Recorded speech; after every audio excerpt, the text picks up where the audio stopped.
So we've taken out that wall like we said, because by the time we've put a steel in, we've held up the gable, and then we've got the step box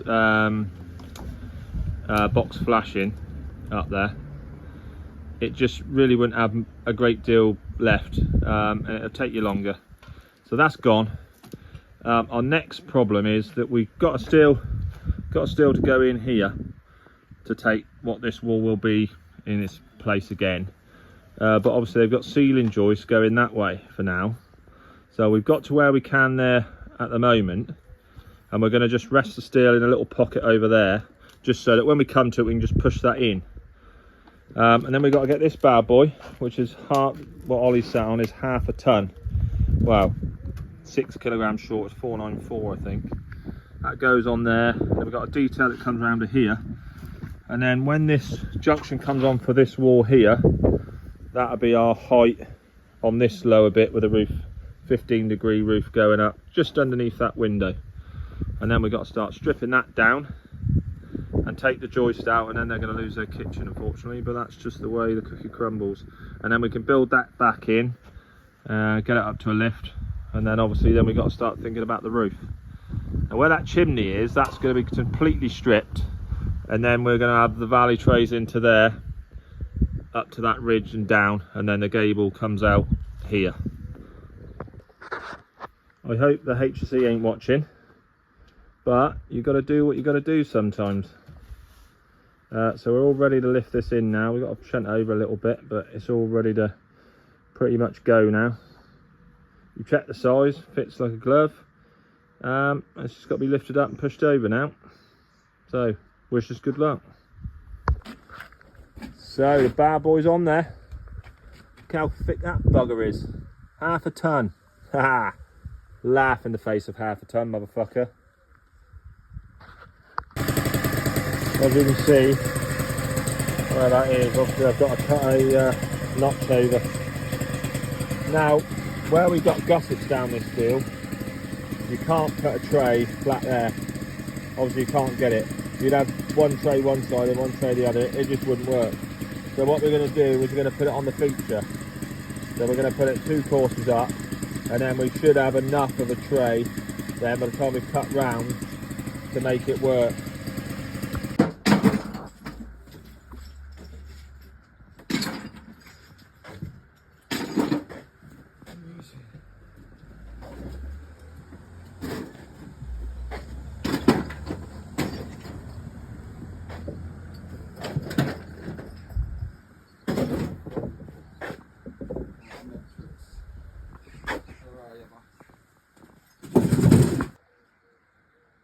So that's that feature in now. All tiles and everything pointed in. These tiles, I just use the tiles on the roof. So the roof tiles are not particularly like crisp square ends. So when you've pointed, I jointed it with a jointer, because it's always half round on here. And then what I did, I cut it back with a small tool. And then where necessary, I just touched it up with my finger and just brought it into the tile, so you can get that tile Harris. Otherwise you'd lose that tile in that detail. But it's all on now, and because it's over that steel with a tray and everything, it's important to get that on. I had a half day today, so I just put this on and some other fanning about, and it just means it'll be gone off when I go over the top. So on the face of it, this is quite a straightforward extension, but when we've actually come to it, it's not quite straightforward. Now this roof on this single story part was meant to be at 15 degrees, but what it meant was the roof would have been 2 courses above the lead on the next door neighbours, when it should be 4 courses underneath the window. So obviously the architects made an error there. So what we've done, we've converted this now, it's going to be a flat roof, and they're going to have a flat skylight in it. So that was one thing that we've had to overcome. And then when we started to look at taking this down, this roof continued all the way down, and we knew we had to take that off to obviously continue this second story here. So then we looked at this wall. It's got steel underneath, and we noticed that this wall is built on a 3-inch joist, like you can see there. Well, I think 3-inch, 2.5-inch joist with a steel underneath it, but the actual steel only actually sits under it by about 10 mil. So we've had to get building control out to work out where we are with it and work out what the best way to attack it is. Now, we've come to the conclusion that this wall's going to come out now. It's going to go completely, which means now that they can set this wall back a bit further so they can have a bigger room with an ensuite. So we've dealt with that, but yeah, it means now we've got to take this wall out and put a stud work further back to suit where they want it, and a door over there. Also, we've got to take this bit of brickwork down and build a new skin of blockwork to come through on this line to give us the 100mm cavity.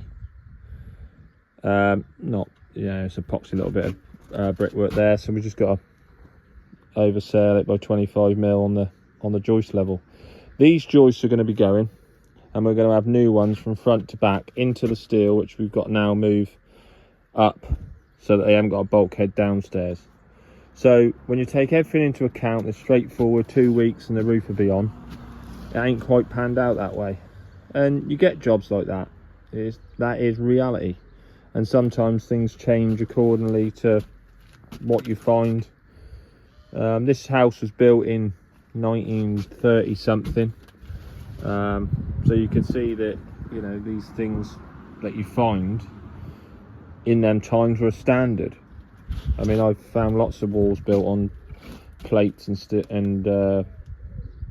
joists and things like that, but there's a lot of work that goes into it that you don't actually see. You know, it's all very well, yeah, I'm going to fly this wall up, yeah, it ain't going to take long, and it doesn't. You know, once I've done all the homework, taken the walls out, moved it over, got the joists in, got everything set out, this actual extension from this point here over to there, to there and to there will probably be roofed within 4 days. So, you know, but it's just that prior preparation. You forget one step and it'll cost you, and that's part and parcel of these sort of general builds on these kind of houses. You've got to take the time, you've got to get that prep right, because if you don't get the prep right, it'll end wrong. Simple as that.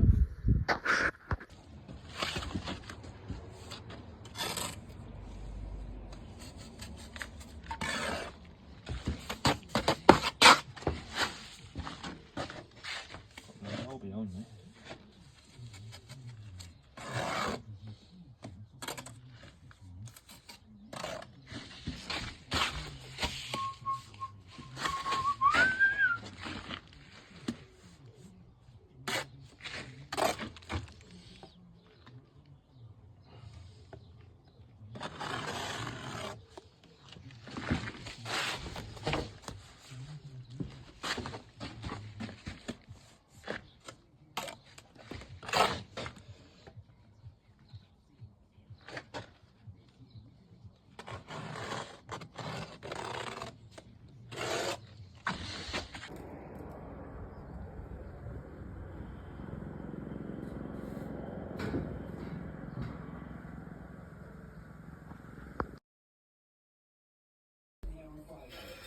So as you can see, if Ollie points to them, that you've got gauge marks top and bottom, and I've gauged it all the way on the front and I've gauged it all the way on the top, and these all are upright because obviously that was upright. So gauging and gauging, that means you ain't got to put a single bolt level on to see if you get in or not. Not only that, you won't have to keep checking to see if you're going to get in or you're not going to get in. And also what I've done, I've set the lintel 11mm back with the OSB. So then if I keep that OSB, I can then just line the front in to the OSB. Now on this occasion, I didn't do this house, obviously this is just remedial, putting a lintel in where a window and a door was. But I've got 12mm over gauge, and these are slightly small. So what I've done is I've allowed 11 on the bottom, and the majority of the times you've got about 11 to 12 at the top, but it's constant 11 at the bottom because that's where you can see. So a tip for the apprentices is if you spend 5 minutes prepping, as in gauging all the way through and gauging all the way through at the top as well, all you've got to do is line your brick up with the 2 points. See it there, there, there, there. It's easy. So we're putting a new lintel in here, putting a bifold in. But as you can see, look, Ollie is cutting at an angle. And what this does is one, if you cut at an angle, you hit the top, and the top will want to fall out of you and slide towards you, so it's easier to come out. And two, although there's a bit of vibration with the recip saw, it's a lot better than getting a a little mini Kango on it. Stops a lot of cracking and messing about upstairs, so definitely the way forward. So this is what I mean, Craig. So get a restraint strap, bend it so it's not 90 degrees anymore, cut a notch in for your line wherever that may be, and then picture this as your stone mullion. When you pull that line, it becomes tense, and then as you can see where it's angled, it cuts into the stone mullion so it won't pull out. And then if you put a line up, where a pencil line like I saw on your drawing, on your video, and then you add gauge lines, you can just adjust that to the height, and then when the line pulls, that'll just tuck in behind and it'll go tight, and then you won't have to build any but with a level. I didn't know if it made sense on that voice message, so there you are, mate. So door and window now large opening, new lintel in, new soldiers, and a stitch in there for the door reveal. All good.